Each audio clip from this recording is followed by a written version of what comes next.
Have you wondered about living elsewhere after you retire? Well, we have, almost daily. As you know, it's not an overnight decision. Hi, this is Gil. And Jean. Of Retire There, a podcast about places to consider living in during your retirement. We started this show for selfish reasons, because we will be retiring in the next few years, but we're not sure where. Then a light bulb went off in Jean's head. What are others doing? With so many baby boomers retiring, there must be many relocating. So we decided, let's connect with them and pick their brains. But first, a little background. I'm Asian, born in Brazil, and grew up in Flatbush, Brooklyn. I'm an engineer turned attorney and practicing higher ed law at a college who loves working with students, faculty, and staff. I am not Asian. Born and raised in Long Island, New York, a place I always wanted to leave. I am a law librarian working in a court who loves his job. We've lived in Bay Ridge, Brooklyn, New York for many years and have been thinking about our future home. So we'll be speaking to folks from around the country and now around the world who have moved to venues of their dreams and more. And we will share their stories and we will share their intimate secrets. No. I'm just kidding, Jean. But we will provide information that you may not find anywhere else. So stay tuned. Hi, everyone. Today we chat with Alison Louise Armstrong and Don Reed of Vancouver, British Columbia, a place I would love to live. Why, do you ask? Because it's a dream of mine to live somewhere with more acceptance of diversity in terms of people, the culture, the food, and ways of thinking, including respect for your elders. Vancouver is known as a city of immigrants, but so is New York City. It's known as the melting pot. But I sense it's not the most welcoming at times. So I'm always on the look. I had Hawaii and California on the list, but not right over the border. I don't know why. It's just psychological, I guess.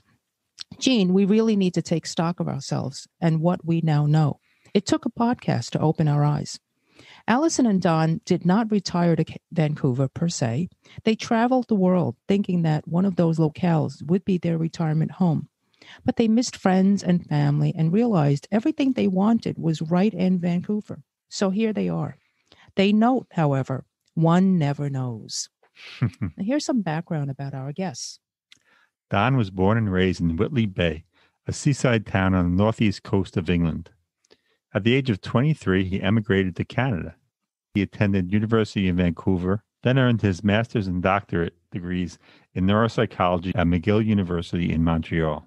He taught neuropsychology at the University of Victoria on Vancouver Island for 6 years, went into private practice performing medical legal work, specializing in assessing people with head and brain injuries. Most of those were motor vehicle accident cases stemming from personal injury litigation. Don's hobbies include traveling, spiritual practice, reading murder mysteries, and he's a fan of Formula One motor racing.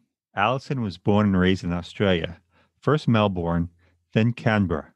She earned a library science diploma in Canberra. Yes. She emigrated to Canada when she was 33. Alison moved from one job to another. She once counted that she's had over 100 different kinds of employment. Whoa. Examples of those jobs include administrator of a dance company, assistant to the manager of a theater company, co-manager of a health food store. She then was a cook in wilderness hunting camps, remote gold mining camps, and a hotel cafe. Then a bar attendant.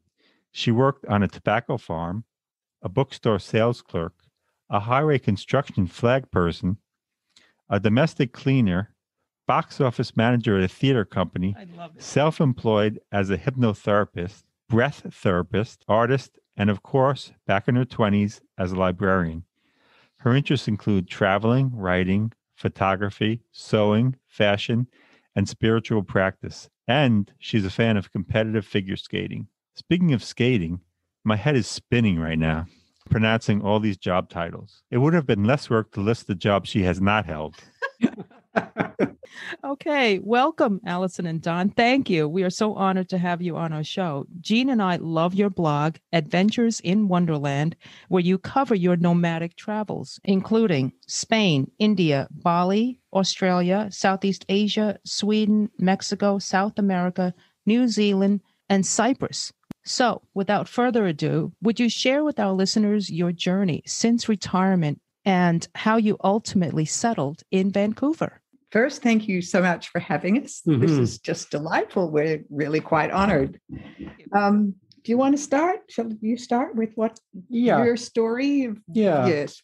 I was getting burned out with my neuropsychology practice. Had wanted to retire for about 3 years by the time I was 68. But we married relatively late in life. And we had a condominium with a mortgage still on it, fair-sized mortgage. And we wanted to travel. And we just couldn't make the math work as to how we could do both, how we could keep the condominium and travel. I just want to interject here that the bylaws of the building prohibited us from renting the apartment. Otherwise, we would have done that. Yes. So I was so fried by this time. I went to see a friend who's a counselor, and she, listened to what I had to say about the struggle I was having, and she recommended that I read a book and do the exercises from the book that's called The Artist's Way by Julia. Oh, yes, I have that. Yeah, Julia Cameron. Yeah. Julia. Mm-hmm. Great book.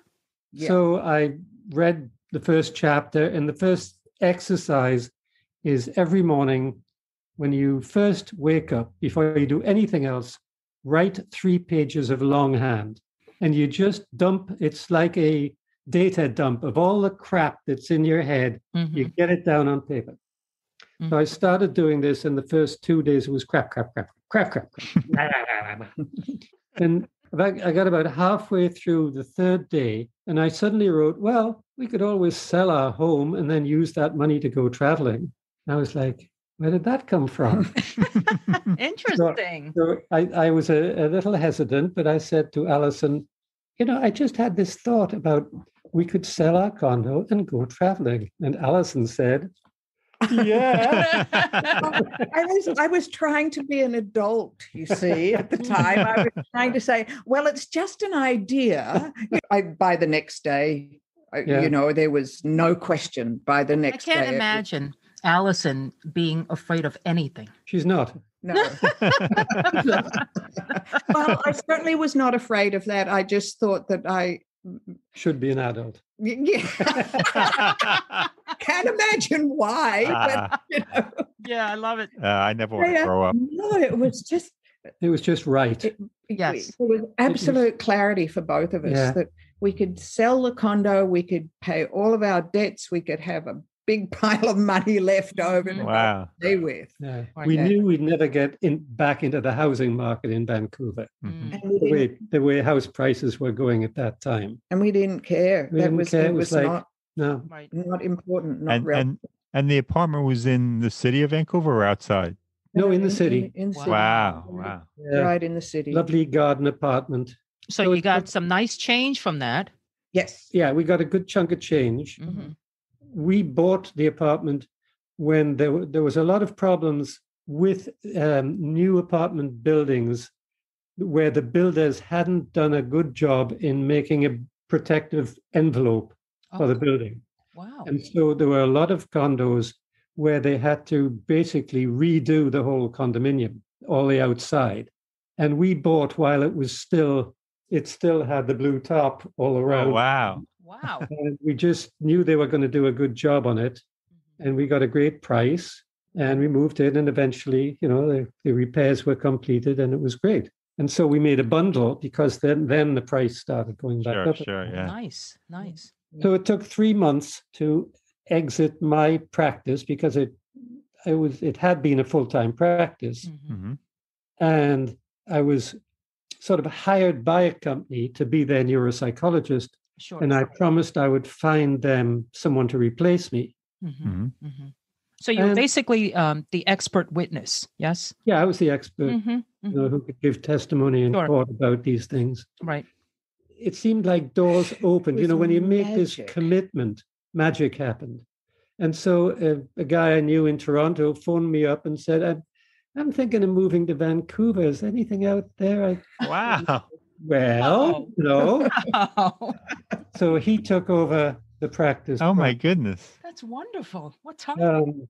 in the middle of all of this, Alison had been my personal private secretary. Oh, And I paid her, what, $1,000 a month? wow. She's Like that. Anyway, I was his personal assistant. I did personal stuff. assistant, yeah. She's like, I was underpaid, she's saying. So during those 3 months, we got flagged by the equivalent of the Internal Revenue IRS. Service. Oh, my goodness. The IRS for the first time ever. Yeah, oh, first God. time It was ever. Just like, They were questioning what I paid Alison. We felt like we were on the edge of a cliff. Yeah. I mean, it was. Wow. If they had not allowed these payments to Alison, we'd have had to pay back about everything we would have got in profit from selling the condo. Oh, my goodness. What? I mean, We would be left with no home and no money. Basically, with back taxes and penalty rates, and they'd have just Yeah. Wow. So what happened? Well, they ruled in our favor. yeah, As they should have. eventually Yes. the ruled in our favor, and we were good. Oh. In the meantime, I had court cases pending that I was supposed to attend.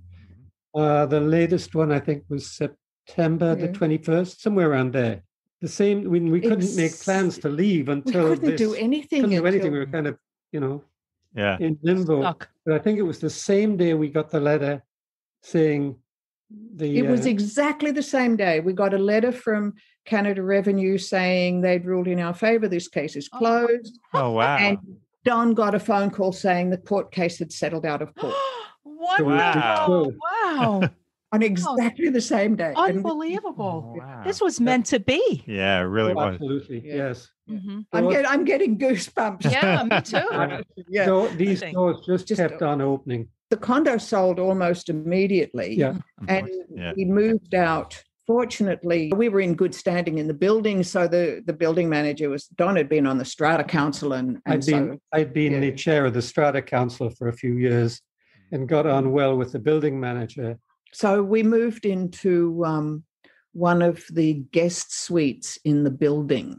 Oh. But you're only supposed to stay for a couple of days. It was like for friends visiting. Sure. We had, we were able to stay for a couple of weeks. We were there 3 weeks waiting for these things to be resolved. Wow. I've never heard of that. That was so nice. They I know, allow I you to never do heard or of even it. have that. A Right. condo like that, yeah. Mhm. Oh, Yeah. that building had 2 guest suites. 2 guest Wow. suites. Great. When we had friends come, we could they could stay there. Wow. Anyway, so it all got settled and off we went, starting our travels. Okay. And the friends of ours were just, we have friends, still the same friends who live in the same building. They moved into that building after we moved in. About a year before About a we year left. before we told them that we were leaving. They were so distressed.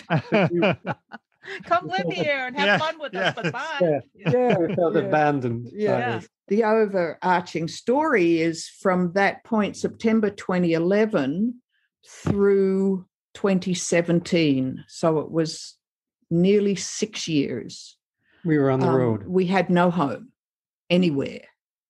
You only listed less than half the countries we went to. You left out Egypt and Jordan and Turkey and Wow. Unbelievable. yeah, a lot of other places. We did a couple of trips back to Australia, partly because I have family there, but also we wanted to explore Australia. And that got us to New Zealand as well. We did a lot of house sitting. And we were given the way that your medical coverage works here this is British Columbia. It's not Canada-wide because it goes province by province, but in British Columbia, there's a thing you can do that you can leave for 2 years and still be regarded a resident of the province and maintain your coverage. And so we took advantage of that 2 years for sure.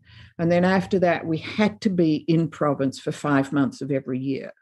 They don't want people moving somewhere else and still taking advantage of, BC Medical, understandably. So that 5 months I think there were about 3 years there. We'd come back and we'd house sit it was summer and our house friends would go on holiday and we'd just move from house to house.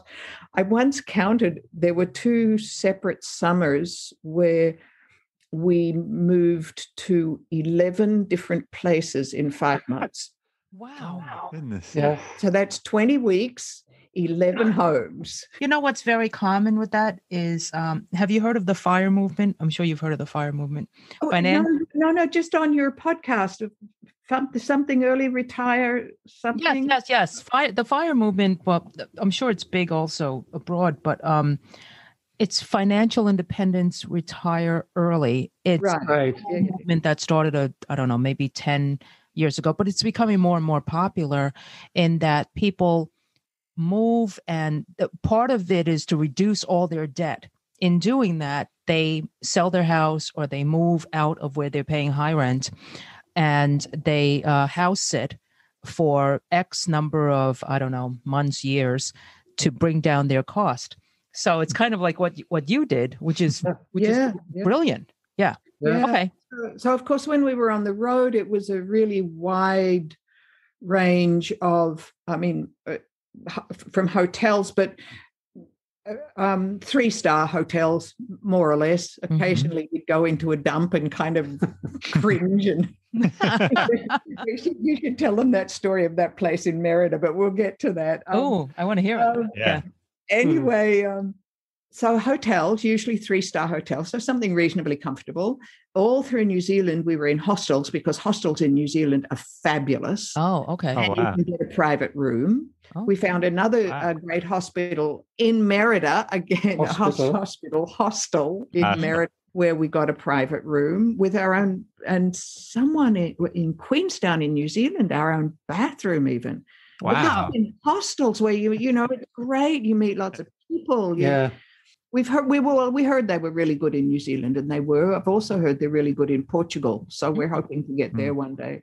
Occasionally Airbnb. House sat for friends in Canberra. I mean, because I grew up there, so I still have friends there. And, we have friends who travel a lot there. So we house sit for them, car provided. Very nice. Wow, car provided. That's a perk. Yeah. We started with the bucket list. Oh, yeah. Let's cover that story in Merida, Mexico. What happened, Don? Well, we would... No, actually, it wasn't Merida. It was the next town, not Valladolid. It was Valladolid. Okay. Merida was where I got something horrible on my head. That's a different story. Okay. So Valladolid, we always booked at least one night ahead. I don't like landing in a place with no accommodation. Same here. So we used booking.com a lot. They were our favorite booking site. Okay. And we'd look on there and we'd find something that sounded okay. And we'd book it through booking.com. When we arrived, we'd pay the money and, but we went to this one place. It was because there was nothing online. That's right. There was apparently all the hotels were booked up. There was 5-star or there weren't even hotels booking is my memory. But anyway, we had trouble finding a place. Yeah. So we found this place, we booked it. But then when we were taken upstairs by the owner, it was up a long flight of stairs. We drag our bags up this long flight of stairs and we get in and it was like, this is very basic. This is quick. The kitchen was a small, 2-burner? One burner. Stove. Styrofoam plates and cups. Tiny fridge. It was not a kitchen. The bedroom, awful. But the thing that broke it for me was I walk into the toilet area. The bathroom. The bathroom, there's no toilet seat. There's just toilet bowl. And I'm like, that's it. Not staying here. That sounds like a bidet. So we packed up again and walked down the stairs and went to the owner and we said, this is not good, not working for us. He gave us all our money back, which was wow. Yeah. Didn't charge us anything. We went down the street where there was the tourist bureau. And it really was down the street. Yeah. It was a great location, this place. It was right near the central square, So we go to the tourist bureau and then they say, well, how much are you looking to spend? So we told them. And they said, well, there's this hotel, and this hotel, and this hotel. And they gave us a list of hotels right around the same square. And the first one was fully booked. The next one was like, yeah, sure. Yeah. Wow. And that was nice. Yeah, it was a lovely room. Yeah, it was nothing special, but it was livable. You know, it was a 3-star hotel with a cupboard and some drawers and a window and a toilet seat. Nice bedding. And at the other place, well, it wouldn't be the only time this happened. I honestly felt like I needed to clean it first. Oh, yeah. But on top of that, there was absolutely nowhere to unpack our stuff. Nowhere. No cupboards, no shelves, no drawers, no nothing. Wow. Yeah. So I would be a little. Yeah. I always clean everything in the room. But and on top of that, Don's thinking about the toilet seat. I'm looking at the windows that I think they had mesh on them, but I can literally see daylight between the edge of the window and the wall. And I think every damn mosquito in going to come in. is going to find us. I need to get out the duct tape and tape. Yes. Duct tape is your friend in traveling. Oh, that's good to know. Always travel with I love duct We tape. never even thought about this. I have to write this down. Okay. Duct tape? Oh, yeah. Oh, you want a list of duct tape uses? Oh, my God. No, we know that duct tape is helpful in so many our things, son uses it for everything. Yeah. Yeah, we do. So if you could tell us, of all the places that you traveled, you did have the thought of perhaps retiring there? And if so, what cities would you have considered? I would say for me in Bali. Here's the thing. We had a this is a preamble to the answering your question. We had a bucket list before we even started traveling. Okay. And interestingly enough, for both of us, for many years, we both wanted to go to Ramana Maharshi's ashram in India. Oh, wow. Nice. Okay. Like, I don't know if you're familiar with the famous photograph of Ramana Maharshi. Is that the one that's lying? No, he's just got this beautiful. Hang on a sec. I'll bring it to you. Which doesn't really work for a podcast, but No, but we want to see it. That's okay.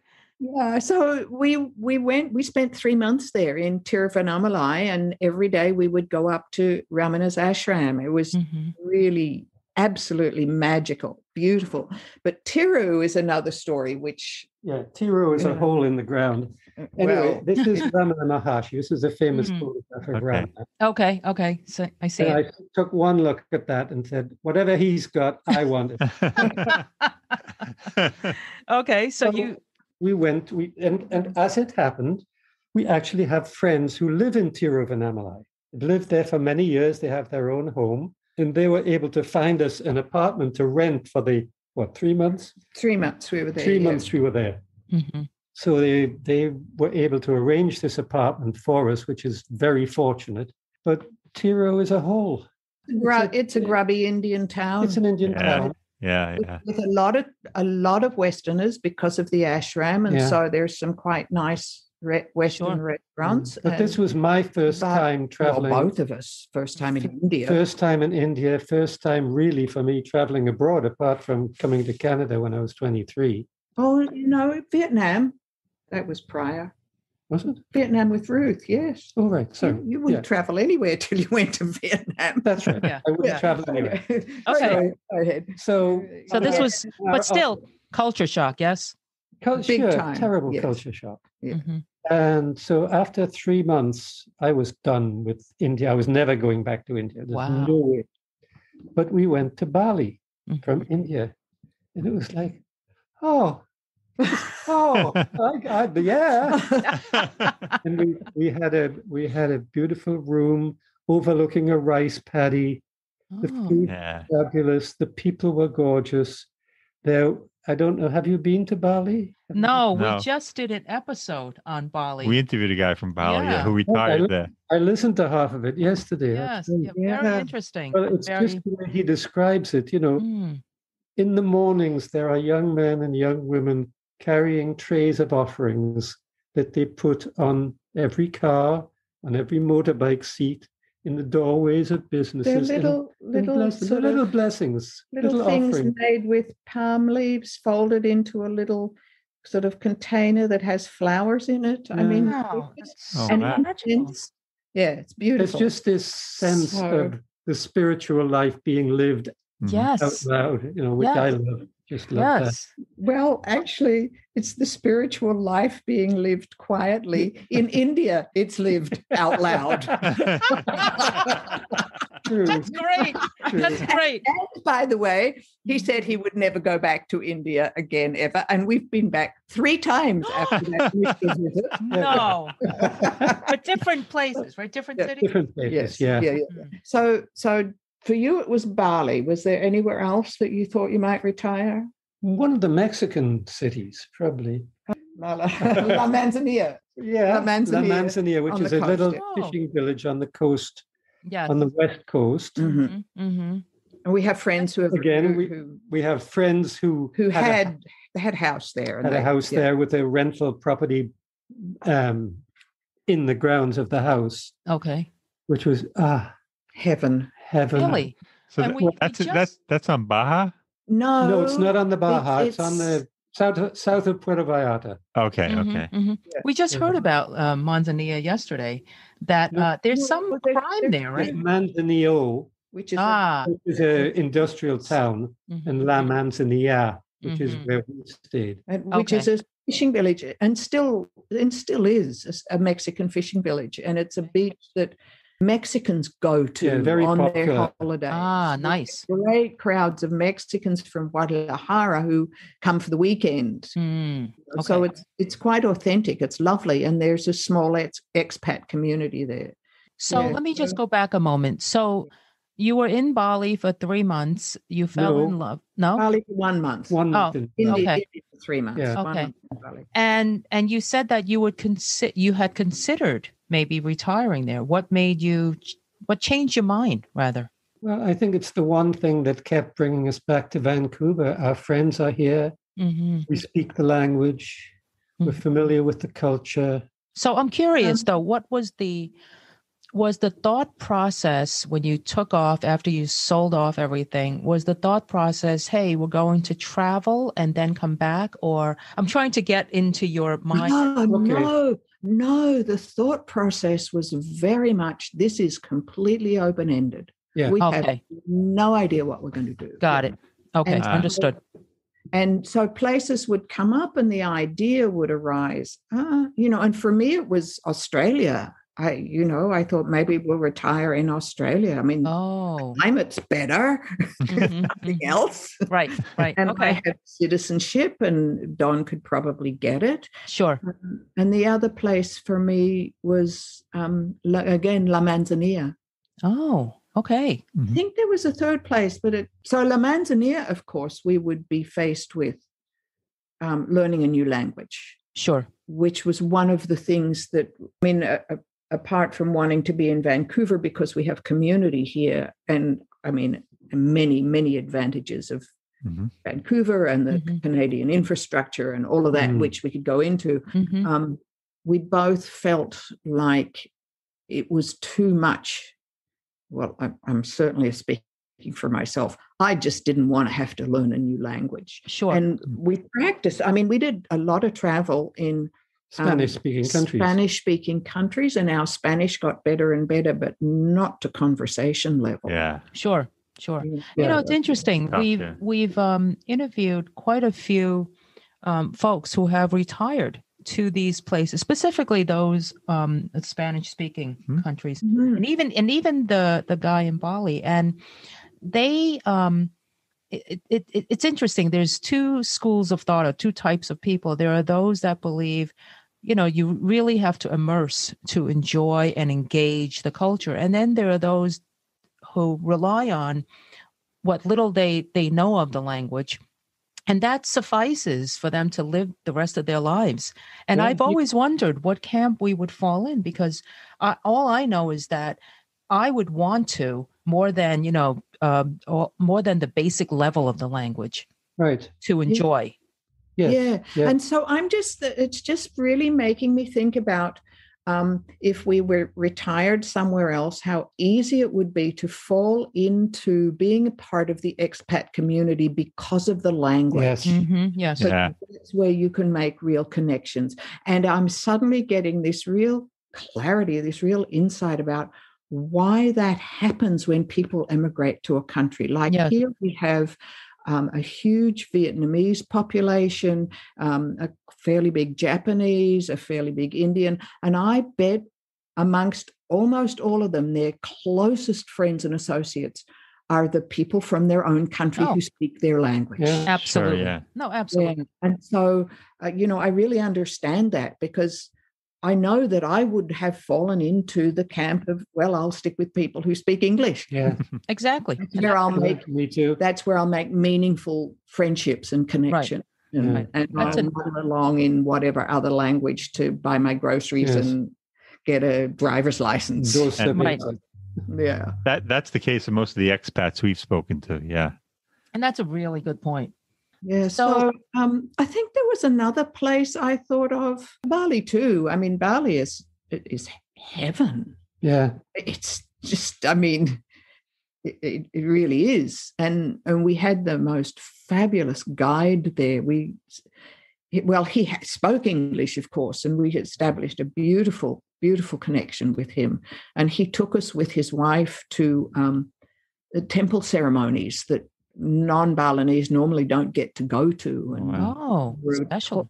You have to wear the Balinese clothing, so we had to get some Balinese clothing in order to be allowed into this area. And then we were taught how to participate in the ceremony, and the priest treated us as if we were Balinese because we knew all the right rituals and had, it was special. Yeah.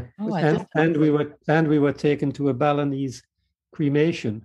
Oh, and that was pretty special. That was amazing.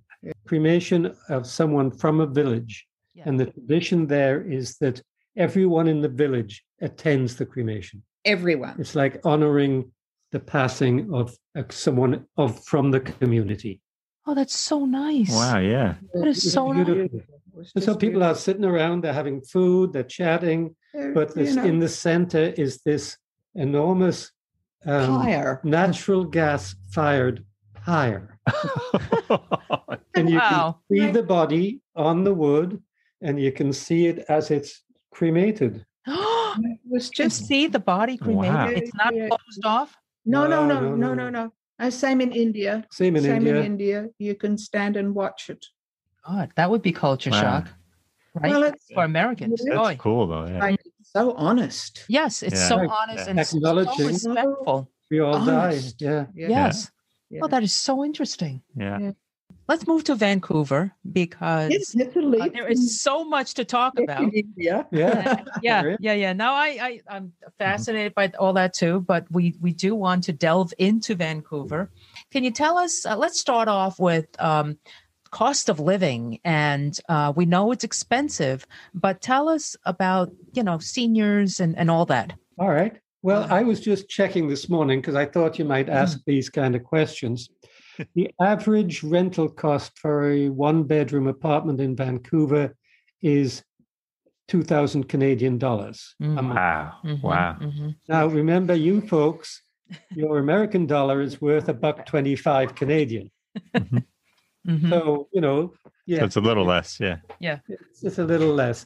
There are around the city a number of owned apartment buildings, small apartment buildings, generally older apartment buildings that are run by agencies like Kiwanis. And to qualify to get an apartment in one of these buildings, there's an income. You can't be earning more than a certain amount each month. But it has to be guaranteed income. They don't care about your savings. Right. You can have a lot of savings or investments. They want just your guaranteed income. So government pensions, basically. Okay. So again, the gods were smiling upon us that when we started looking for a place to rent, knowing we'd have to rent, we couldn't afford to buy. When we came back to settle back here, we got lucky. We found this advert for a one-bedroom apartment in this building we went and were interviewed by the building manager, and he liked what we had to say, and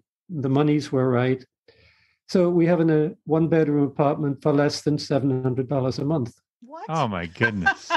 So That's wonderful. about a third of the average amount that people are paying in town. Right, so you had to qualify. Qualify, yeah. Yeah, now the other qualification is you have to be 65 or older. Right. Okay. And also for the old age pension in Canada, you have to be 65 or older. Now, when we first started out traveling, I was only 61. So we couldn't have qualified for either the apartment or my old age pension at that point anyway. He's old. Yeah, I know. I call her my child bride. But the both of you had to qualify? It wasn't just, it's both For the apartment, you both had to be 65? Yeah. Yes. Oh, that's interesting. Okay. 65 and over. A higher limit, I think both a higher limit and a lower limit of guaranteed income, because they don't want to have people here who aren't going to be able to pay the rent. Sure. But they also want to give it to people who aren't just rolling in millions. Right. And there are several buildings like this throughout the city. Yeah. And then there's BC government housing. You basically have to have no savings at all. So you really need housing support. And there's usually, I would say you have to be at least a resident of Canada. You must have to be a resident of Canada. So you'd have to, and that's not easy, but it's doable. You have to live here so many days per year for so many years. With the government housing, it's whatever your income, they will only take 1/3 of that. That's very reasonable. For the rent. And is that for any age, or you have to be 65 for that as well? That's for any age. Any age, okay. Yeah, BC housing is for any age. So if you can organize your permanent residency here and then eventually your citizenship, which could follow, then certainly you'd be eligible for that too.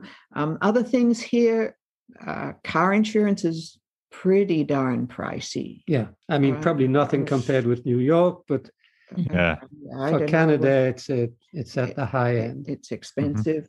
Do you have a car?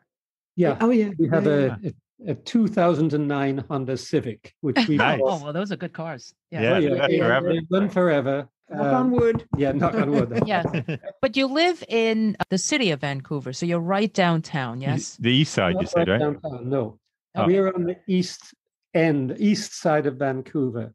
But we're part of that, within the boundary of the city of Vancouver. Yes. Okay. Right. So It's about, what would you say, a 20-minute drive into downtown from here. Wow. That's great. That's like us. And how's parking? Parking here, where we live. We have a city permit for parking around the building, but there's lots of free parking all around, and downtown it's all metered parking. Parking down in the downtown core is horrible. Yeah. We don't. There's very good transit services. Great transit here. There's a bus goes right across the street to the nearest SkyTrain station. SkyTrain will run you downtown in 10 minutes. Is the SkyTrain with what I was reading as the trolley? No, it's an overhead rail with no driver. It's completely automated. It goes all over the city. And out into the suburbs. They keep building more track. Yeah, there's 3 lines at the moment, and they're building more. So they're like subway cars above ground. Above ground. For the most Wow. Okay. But do you need a car, or can you just rely on public transit from where you are? We could just rely on public transit. Yeah, we could if we wanted to. We've just avoided it since COVID. I used to use it a lot before COVID, but since then we've relied much more on the car. And but also, I suppose one thing with public transport, it takes longer for the most part. Sure. And because we're retired, we don't really have to drive anywhere at rush hour. Right.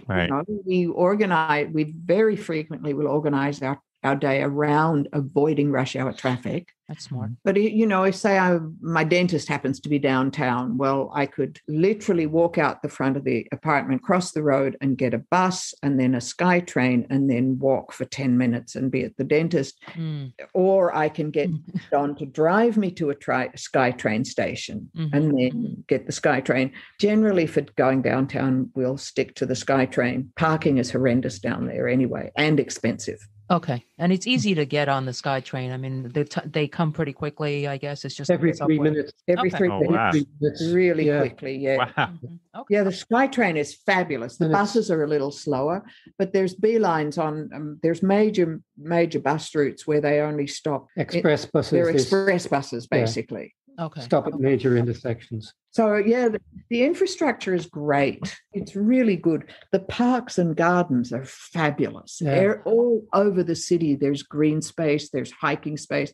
We pretty much every day we hike. And I don't mean we go for a walk around the suburbs. We go for a hike with our hiking poles, but we do it from home. It takes us 5 minutes to get to a forest trail, a 4-kilometer forest trail that surrounds the golf course. So we walk down to this trail, and for part of it, it's forest on one side and it's houses on the other. And then we get deeper and deeper into the forest. Some really steep hills. So we're getting good exercise. We're down and up. We'll branch off at one point and walk down to the river. The Fraser River, which is the main river here. And we have a little walk along the river, and then we go back up a really steep hill and we're back into a forest. Wow. Sounds beautiful. Wow. And this is typical of Vancouver. Yeah, it's full of parks. It's nothing to get into nature right in the city. Very wow. Nice. Very That's nice. so great. So there's a river there. So do people go canoeing and things like that in the river? Yeah. It's a huge river. It's a major Canadian river. Oh, okay. I don't know where people canoe on the Fraser. I mean, where we are on the Fraser, it's an industrial river. Yeah, but further west. Yeah. I was going to say it's Hanami season here in Vancouver. The cherry blossoms are out. Whole city. How many did you say? 50,000? Something like 50,000 or more flowering cherry trees in this city. Yes. We have that now too in the nearby park in the Brooklyn Botanical Garden. It is just stunning, right? It's stunning. Yeah. And I read your blog about that. Also, where was it that you went to where Don had to slide down on his butt? Oh, we went snowshoeing. Okay, so that's, you want to do outdoor stuff. Yeah. The mountains are there. The mountains are there. And how far was that from where? How did you get there? Drive or drive? It's a 40-minute drive. Mm-hmm. Oh, that's close. On what's called the North Shore. So we live in Vancouver. We drive to the North Shore. Okay. 40-minute drive. And there are 3 different ski hills right along the North Shore. Really, there's Mount Seymour and Cypress Mountain and Grouse Mountain. So if you're a downhill skier, that's right there. Okay. If you're a cross-country skier, snowshoeing, and in summertime hiking. Yeah, just watch out for the bears. Did you see a bear on your trail? We haven't, but they're regular visitors. Oh, wow. Yeah. But that place looked gorgeous. So you had a good time. It is. Mm-hmm. It is absolutely beautiful. Another thing that we love here is the wildlife. I mean, just in Vancouver, we've spent 20, 30 minutes on a little bridge in a park, looking down, watching a family of beaver play. Wow. In the city. In the city. Right in the heart of the city. Mom, dad, and 3 babies. Oh. Wow. And then our walk down to the river, we've seen beaver once down there, twice actually. We've seen beaver down there. We always see great blue herons, and they nest. They have a nesting colony downtown. Yeah. There is a nesting so cool. colony Wow. of great blue heron. We were about 2 days ago. We were on our walk. On our walk down to the river, and we hear this screaming in a coming tree out of a tree. And we look up, and we can see there's a couple of raccoons fighting each other. In the tree. That far?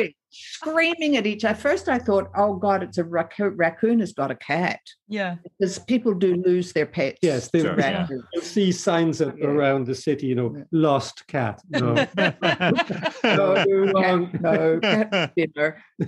But we ended up counting 5 raccoons. there are 5 raccoons in this tree. So which probably means it was 2 fighting over territory, 2 groups fighting over The others watching and yelling in. Yes, yeah. All right. Get And out. raccoons we actually have in Brooklyn here once in a while. Oh, yeah.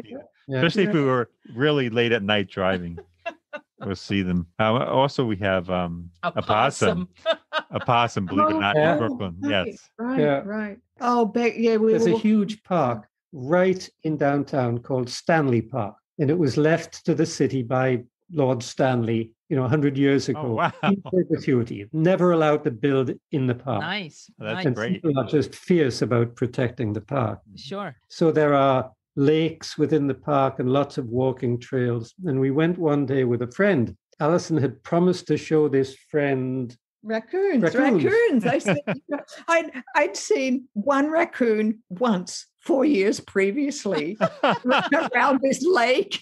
This little lake called Lost Lagoon in Stanley Park. And I said, come on, Bex, we're going to go for a walk and we'll see raccoons walking and walking and walking and talking and having a great time, but there's no raccoon. And I suddenly say, come on, raccoon karma. Oh my God. Oh my So goodness. funny. Farmer a lot. I want some raccoon karma. And less than 5 minutes later, and there were 2 warring groups, 4 in each group, 8 raccoons. on the edge of the Lost Lagoon. They're just screaming at each other. That is fun. That is fun. Yes. Magic. It was I have a different question now that you brought up all the environment and the beauty. Recycling and the green environment. How is Vancouver treating that, the city? Is recycling respected and Yes. Yes. composting They're very required? strict about it. yes. And so the city provides bins, separate bins for paper, for glass, for plastic, Containers. Mhm. And for compost. And for compost. And by law, everyone is supposed to compost all their vegetable waste. It's kind of the rule is if it was once alive, it can go in the compost. Oh, that's Even paper, you see. Yes, yes. Paper towel to wipe up food, put it in the compost. Mhm. And they collect it all and compost it. Right, and right. Put it on the gardens all around the city. Right. I just back to Stanley Park, almost all of that park, it's hundreds of acres. It's huge. It was once, I think it was Lonely Planet once decided it was the best urban park in the world. Wow. Wow. Really extraordinary. And it's almost all forest. Mm. I mean, there's stuff in there. I think there's a little train, there's a cafes, there's beaches, there's a sea. It's a peninsula, so there's a seawall walk all the way around it. But most of the center of it is forest. It's beautiful. Wow, that sounds amazing. So recycling, yes. And the other thing that I wanted to mention earlier about transportation, because at first I heard cycling, not recycling. So did I. And cycling is huge here and really encouraged. And there are bike lanes everywhere. Yeah. Okay. And bike routes everywhere, all over the city. Okay. Oh, that's great. Yeah. You're not so happy about that, Gil, right? Because when Well, you drive, these I cyclists seem drive, to get in your way. And these cyclists all come towards me from different directions when I go to work, and I have to be so careful. And one guy drove by once and he hit the car just with his hand, and there's like this war between auto drivers and cyclists. Yes, there is here to some extent, but less so, I think. less here. so since they've put in all these designated cycle lanes. Yes, we've started that as well. Many more in the available city, there are a now. lot In the now, city, yeah. there are many more. Yeah, let's talk about healthcare. Can you explain how that works in your province? Healthcare for everybody.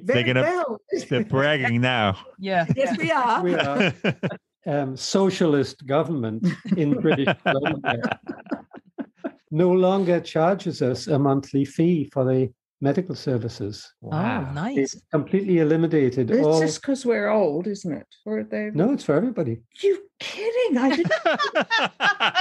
It's paid out of support. How's general it paid? revenue, I General revenue, general taxes, in general income of the province. guess. Yeah. So what does that mean? And Does that mean your any doctor you go to, you don't have to worry about a copay or Right. Very So nice. we each have, if you like, a designated general practitioner, Mhm, a GP, and they're the gatekeeper for specialists.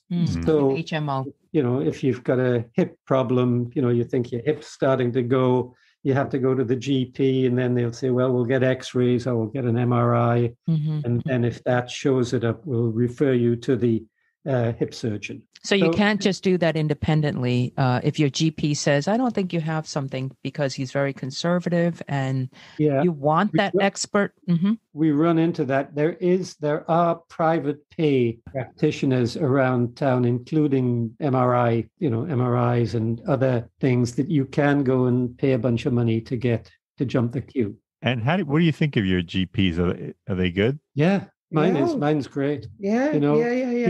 He listens. It's like a cooperative venture between him and I. And if I say, well, my physiotherapist thinks I need a shoulder x-ray because she thinks there's some calcification in my right shoulder. He says, yeah, sure. Sends me of course, these days we're doing it by phone. He can then email me a requisition and I can print it out and take it to the X-ray clinic, and they'll do it. And there's no charge to us for any of this. Wow. For the specialist services. Yeah. And I was reading that expats who have permanent residency, they qualify for universal health care. Is that right? Yeah. It's the permanent residency part that you need. And That's wonderful. It is. Yeah. Occasionally, you'll have an option to pay for something. Like I had cataract some years ago and needed cataract surgery. And the specialist said, well, we can use the old style lens that they take out the biological lens and they implant a non-biological lens instead. And he says there's two ways of doing it. We either make a large slit in the side of your eyeball to put in this lens, or we have these new folding lenses and we make a tiny slit and they pop them in, and then they open up inside your eye. But it's $300 for the newer version. I said, fine, I'll have the newer version. Of course. So, that kind of thing can occur. But most of the time, Alison had a hip replacement, no charge. that's why we stopped traveling. That's why we stopped traveling, because Alison had so much pain. Because, I said earlier, that when we started this, we had no game plan. We didn't know what we were doing. We were just going to travel, let life unfold. Right. We didn't have a plan, except we wanted to see the world, and we didn't know how long it would go on for. But in the end, it was stopped because I needed a hip replacement. And then we got the offer of this apartment. We needed a home because I had to have a hip replacement and the months afterwards to recover from it. And then we lucked into this apartment, and it was just suddenly it's like, okay, I guess we've stopped now. Yeah. But we the two of you are aligned. It just seemed when you were moving, someone came and found your business and your apartment went up in price, and then you came back, right? And then this place opened up, and you're lucky people. Yes. Very lucky. Yes. We know. We know very I think it's because you're good people, and I want to believe that things happen. So, Jean, we have to go down this. Okay, wonderful. What about the climate? How's the climate in Vancouver? It's a lot kinder than most of the rest of Canada. Oh, nice. It generally doesn't get as cold here in the winters. It doesn't snow as much as it does in every other part of the country because of the mitigating effects of the Pacific Ocean. Sure. Okay. The climate currently is lovely. It's 20-something degrees today and sunny. But for us, it's been a cold winter, a long winter. But I think that's because we normally would be overseas for February and March each year. Right. Okay. Whereas with COVID, we've been actually lived the whole winter. It's the first time, really, for a long time, we've lived an entire winter in Vancouver. So it seemed like a long, cold winter. That compared with COVID, combined with COVID. Sure. I just want to say to our listeners, it's 20-something degrees. He doesn't mean Fahrenheit. No. And I know I was going to say something about that. So anyway, I'm Australian, so I have a whole different take on what winter is. I mean, even coming from Canberra, which is in the south of Australia, and when it's winter, we wake up to a heavy frost every morning, so it's well below zero overnight. They're short. Winters are short there. Winters here, they start in October. They go through till the end of March, maybe a little longer, well, maybe into April. We're doing well now. It's mid-April. It's beautiful.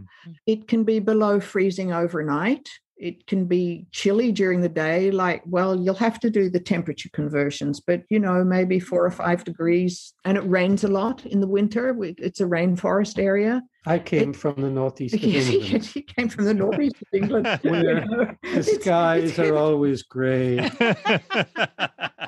We're on the coast. There are northeast gales howling in. I think Vancouver is heaven for the climate.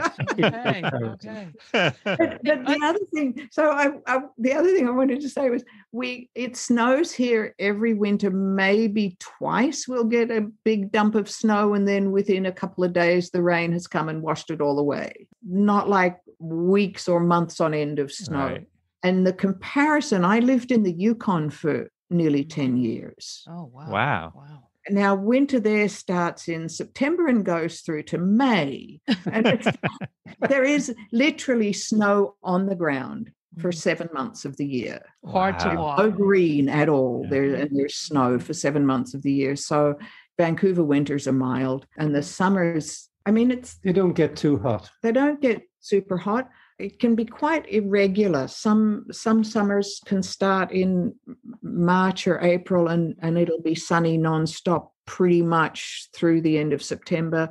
Other summers you wait till the end of June and you think it's still raining every other day. Are we ever going to get summer? Right. It comes for July and August, and if you're lucky, September. So it is certainly variable. Right. It's a temperate climate. It's there's nothing too extreme here. Have you guys experienced forest fires or just the whole has it gone up West that far? Coast? Yeah. Do you experience or sense? What we've experienced is that in the interior, what we call the interior of British Columbia, further away from the coast, forest there have fires. been huge forest fires. There was one year recently where the city was just filled with smoke from the fires. Oh, my goodness.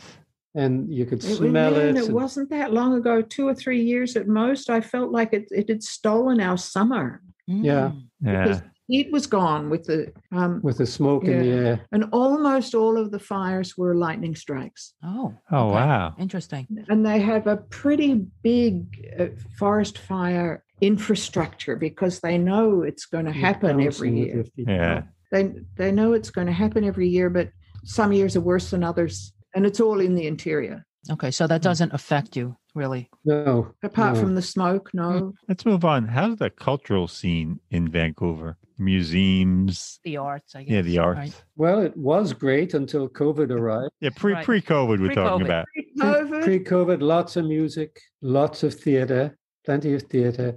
Was a wonderful thing, which I hope comes back, called Bard on the Beach. And this was started by one man and his theatre company, and it's productions of Shakespeare, some of Shakespeare's contemporaries of their plays in huge tents right on the edge of the water, right on the edge of the beach. In a park. And they've really done it up right. So they have wine and they have coffee, and you can have a picnic there and then they put on these wonderful plays, and it's theatre in the round. It's not really like the Globe Theatre in London, but it's that idea. The audience is on three, kind of like an amphitheater. Yeah, an amphitheater. Yeah. And I was raised in the theatre in Australia. My parents were involved, and my sister was first an actor and then a director. So I've seen a lot, and I've been involved in a lot of theatre, and we've been to Bard on the Beach most years, and it is really highly professional standard. Yeah. And they do different things. They'll do, in the main theatre, they'll have two plays that alternate the nights, and one will be comedy, one of Shakespeare's comedies, and one will be one of the tragedies or the dramas. And then they have a smaller theatre, both, it's all in tents, but they're those massive circus tents. And in the smaller one, they'll do sort of adjacent stuff. Like it could be contemporary, or it can be contemporary as in a modern play, or contemporary of Shakespeare. Oh. Or like a Christopher Marlowe play or something like that. Right. And or one of Shakespeare's less popular plays. Yeah. And so well done. I mean, Very nice. Everything we've seen there. So but there's lots of other theatre companies as well. There's many movie theatres. There's lots of great pubs where you can get good live music, concerts in the big arenas. And we know they film a lot of movies in Vancouver, right? They do, yes. The film industry Hollywood North. all of Canada. And what about, I know there are 2 colleges in Vancouver. Do they provide, can you take classes there? Pre-COVID, of course. Well, in Vancouver, there's the University of British Columbia, which is the big one, the big university. And then a more modern university is Simon Fraser, which is where I went for my undergraduate studies. Oh, wow. Oh, okay. And it's built on top of a hill just out of Vancouver in a suburb called Burnaby. And then there's a community college. There's where Ricky used to teach. Oh, Langara College. Yeah, there are smaller colleges. Yeah. So you can take courses there, seniors, pricing and all that. There's a lot of community centers as well. There's a lot of community centers, but there's a lot of continuing education things available. Yeah. A lot available. Okay. So, yeah. And very affordable, I would assume. Very affordable. Yeah, them. Yes. And almost, I mean, in Vancouver proper, like Vancouver itself is one city, and then north of the harbour you have a city called North Vancouver, and then to the west of that you have a city called West Vancouver, although it's north, and then to the east you have a city called Burnaby, and south of Burnaby you have a city called New Westminster, and then somewhere attached in there inland somewhere is a city called Richmond. And all of these that are like politically and administratively separate cities, they all form what's called either the Lower Mainland or the Greater Vancouver Regional District. Oh, okay. Good to know. Now, Vancouver itself has less than 1 million people, but the whole GVRD has more than 4 million, I think. Oh, okay. And they're all connected. They're all sort of, they're integrous. Yes, they're all joined together. So we have friends who live in Richmond, and I mean, we've house sat for friends in Richmond, and it's, really nothing to drive from Richmond into Vancouver. Sure. It's all connected together. Now, where is the closest airport? Will it take you anywhere nonstop, let's say? It's Vancouver International Airport, which is rated as one of the world's best airports. How long does it take for you to get there? From our place, 20 minutes. Half an hour. Oh, wonderful. That's great. Wonderful. And you can get international flights out of there to Europe and anywhere. Asia. Oh, good. Yeah. It's a major international airport. And the SkyTrain goes right to the airport. Oh, great. Oh, that's you great. Get on downtown with all your bags and right to the airport. So that's on my criteria really list, is that we live within 30 minutes of an international airport. Well, I mean, we're spoiled because we're about 20 minutes to JFK. But Gina says you shouldn't make that a criteria, but I do want to travel. You asked us earlier if we've been to Bali. We've been to nowhere. All right. Okay. We've been to Europe. We were married in Italy. We were married. Wow. Yeah. We were married in Florence. Well, we both grew up with no money, and when we started going to school, we had loans, and so now that we're in good shape, that's on our bucket list. Yes. Yes. Here's something you need to know. You can get a flight to anywhere from Vancouver, but if you get what's called the Bolt bus, which is frequent and quick from Vancouver to Seattle, you can get a flight to anywhere from Seattle for a lot less. Oh, nice. That is a good trick. Yeah. Yes. Thank you. Yes. Thank you, Alison. You're welcome. I have to say, we have never done We that. have never done that. We just know it's possible. Because we know what it's like at the end of, 2 or 3 months away. Mm-hmm. You're coming home. The last thing you need is to have to schlep on a bus, for another 3 hours back to your hometown. Oh, absolutely. You get from the airport. Well, I don't know. The Bolt bus might go right from the airport. I don't know those kinds of details, but just so you know that, I mean, we've looked at flight prices and I'm looking at Seattle going, why aren't we flying from Seattle? Right.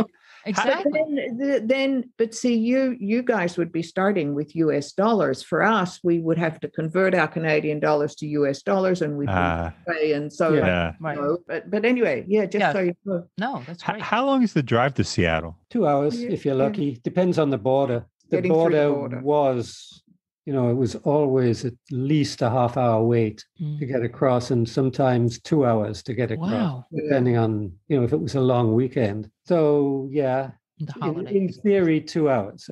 And Seattle's beautiful. Seattle's beautiful, The whole Pacific Northwest is beautiful. All right, let's talk about something that's less beautiful.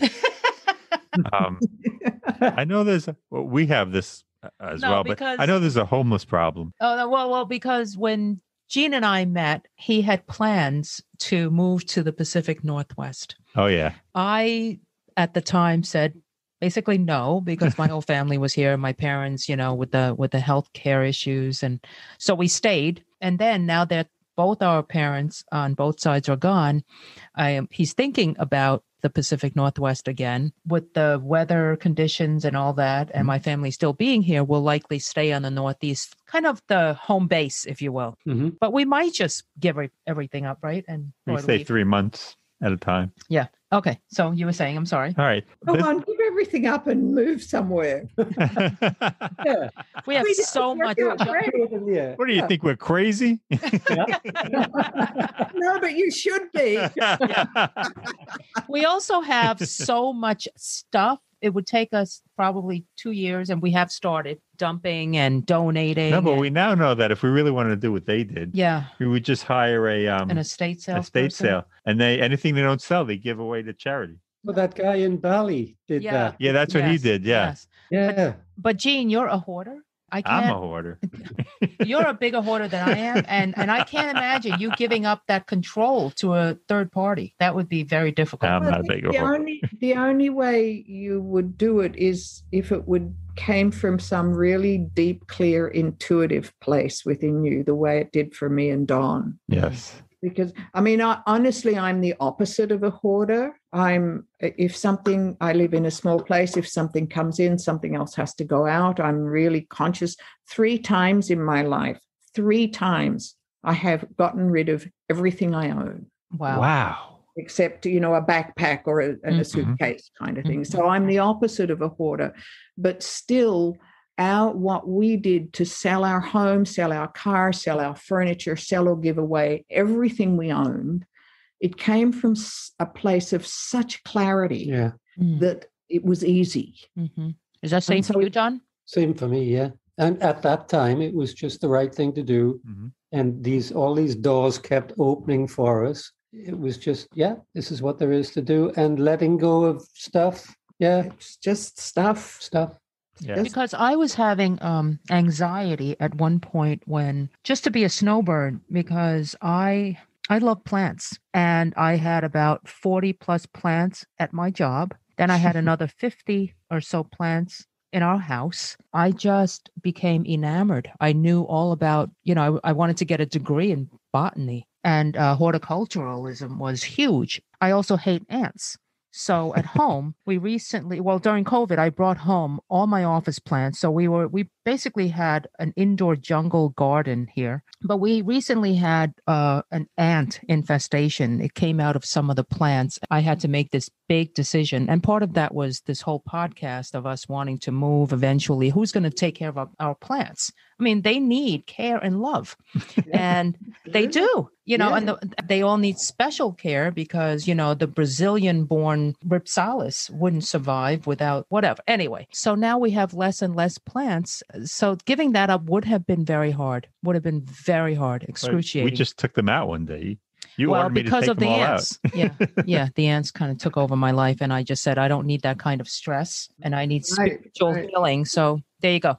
I like to say I'm not a hoarder. A hoarder is a little. No, well, it's extreme. You're not a hoarder, but you're attached to certain things that I cannot even touch. Okay. Right? I'll give you that. I noticed that there's still a clear path between you and around. It's not like there's stacks of newspaper filling. Yeah, see, we've seen apartments like that. Yeah. and this is our basement anyway.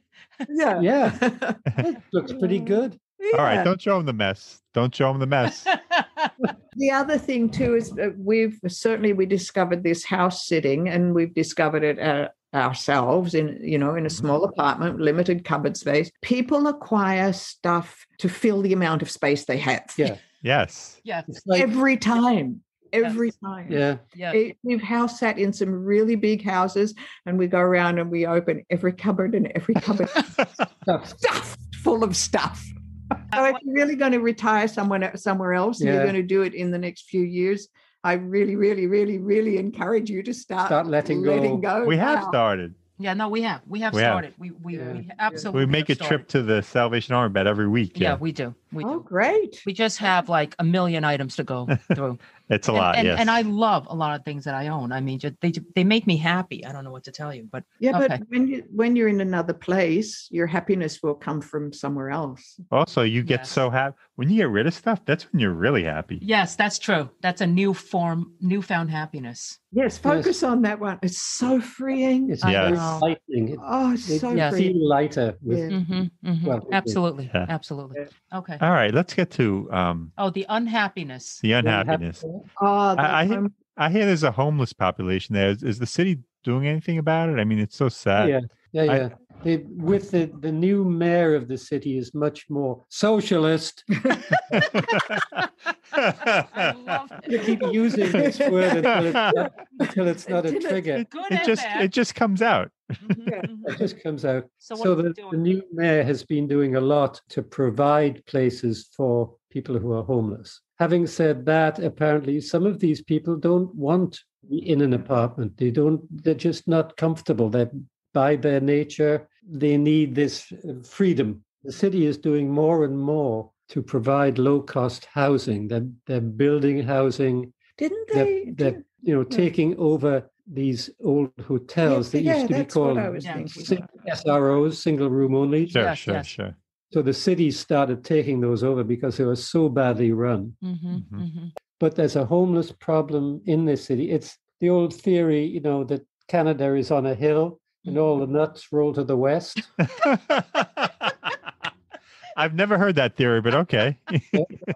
But it's a port city, and so there's an attraction in this area for people who are. One of my old professors used to say about some of the clients he saw that they were loosely wrapped.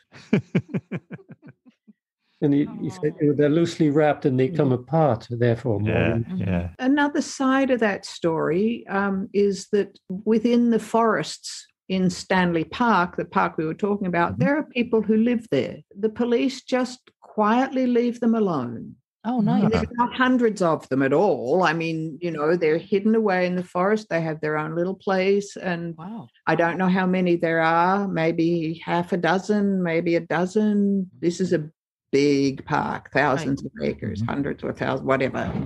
And the police just quietly leave them alone. And also we're sort of way out in the suburbs, and we have shopping mall across the road. And there's one guy who comes there, street person, who sits there with his money thing in front of him every day. And we've pretty much befriended him. He's a sweet, sweet man. And people give him a quarter or a loonie or a toonie or...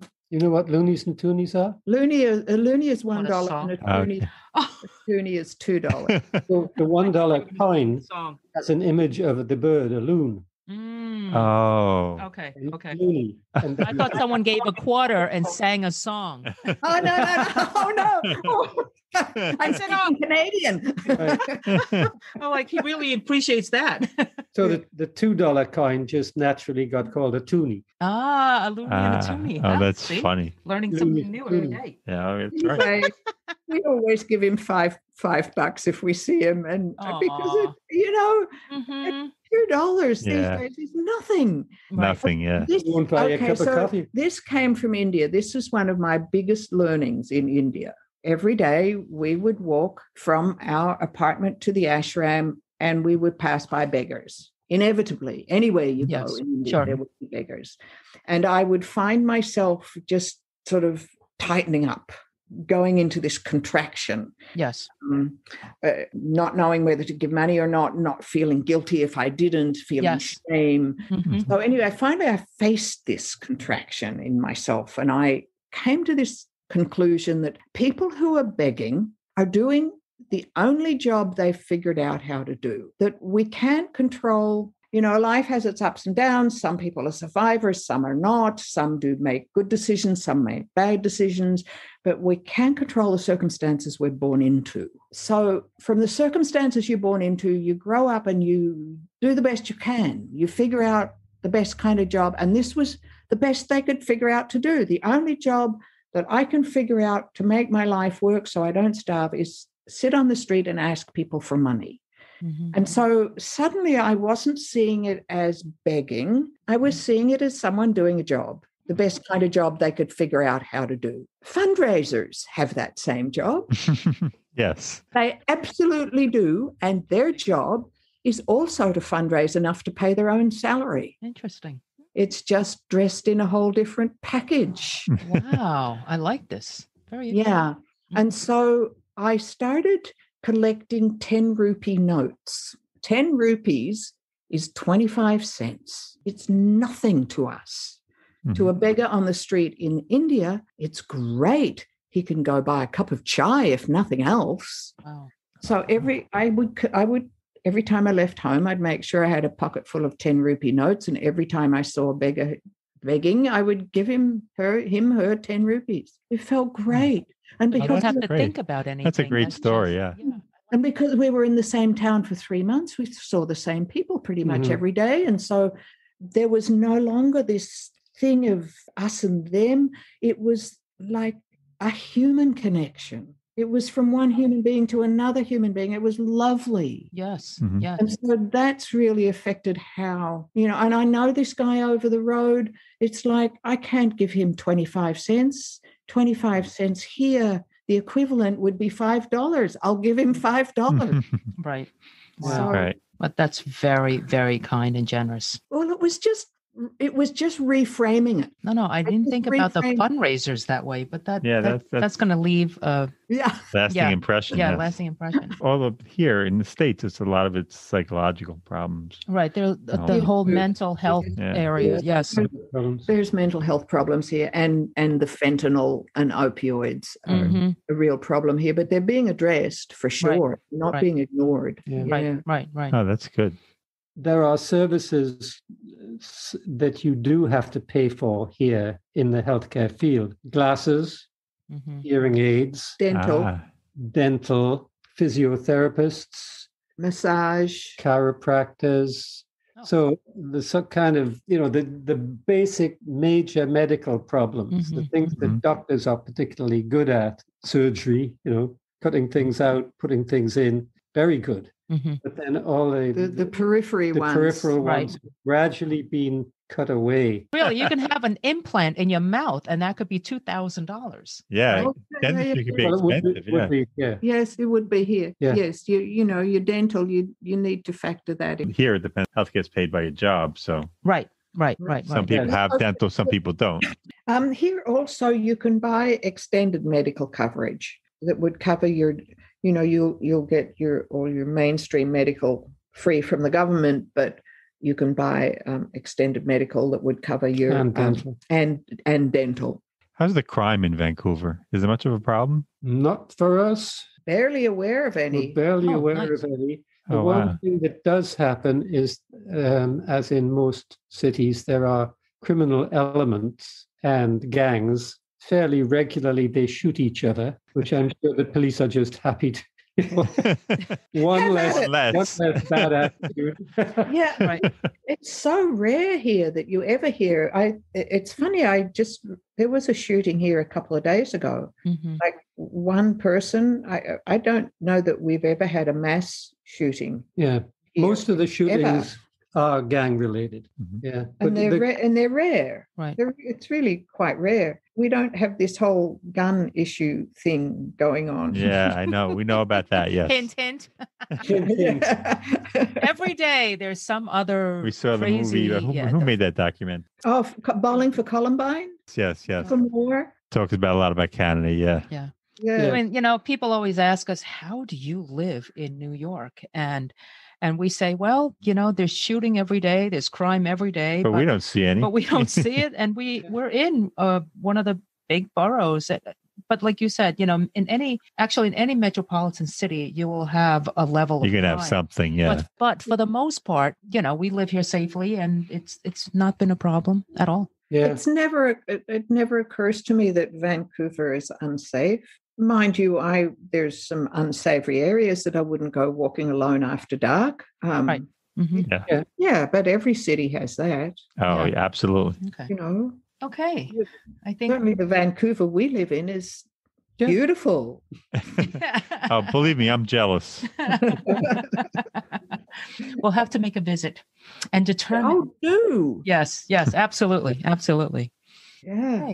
Okay. So I think we've covered everything. We've taken up a lot of your time, but we so appreciate it. Yeah. Are there any parting words of wisdom for future retirees? the older you get, the more you need to pay attention to your health. Absolutely. And the best thing is to keep exercising, keep active. Don't become a couch potato. Mhm. Yes. I speak from personal experience. Yeah. Oh, My tell- coach. This is my coach. Yes. It's Yeah. been really lovely Yeah, talking to the two of absolutely. you. Oh, you guys Thank are you. wonderful. Thank you so much. Yes. Yeah, you're kindred, welcome. Thank you. kindred spirits. I really feel. Yeah, Come visit. come visit. Okay. Okay. Come visit. After Show you COVID. around. Yeah. Yes. Yes. Oh, you can't yet. The border's still closed. Of course, I keep forgetting about COVID. It hasn't affected us much either. I mean, Yes. we keep Yeah. ourselves safe and separate, and we have a little bubble of friends. And Have you had your vaccinations yet, or first one. First one. okay? Ah, Now we're supposed to wait 4 months before we get the second one. 4 months. 4 Yeah. months. That's what they're telling us now. Oh, okay. I guess if they get more supply, you guys we are flooded with vaccinations. Yeah. We have some. we feel that, guilty about we that. have but- some that go unused apparently, and they Yeah. expire. And we both had our shots. Yes. both Both shots. both shots. Which one did you get? I got Pfizer. And I got Moderna. Yes, Yeah. I got Pfizer. Alison got Moderna. Oh, okay. Canada doesn't manufacture any. They're wanting to get a plant up and running, Ah, a lab, but it'll take a year. So Oh, wow. the government had organized to buy vaccines from, I think, something like 7 different countries. oh. And wow. one, just getting a little bit here, a little bit there, Mhm. to get some. Biden has also just released some for us. Oh, good. Yay! We're so happy. Thank We love you. Joe. So We love happy he's Joe. there. Yeah. Yes. Okay. So- All right. Very Well, good. that was just so much fun. Yeah. Thank you. Thank you. Thank you so much. We hope you've enjoyed this episode. If you know someone who's relocated for retirement and wishes to share their story with us, please reach out to us. We'd love to hear from you. Our email address is gg@retirethere.com. Our website is retirethere.com, and you may follow us on Twitter @retirethere_. Now, if you've liked our show, please subscribe and rate it in Apple Podcasts. In the meantime, be well.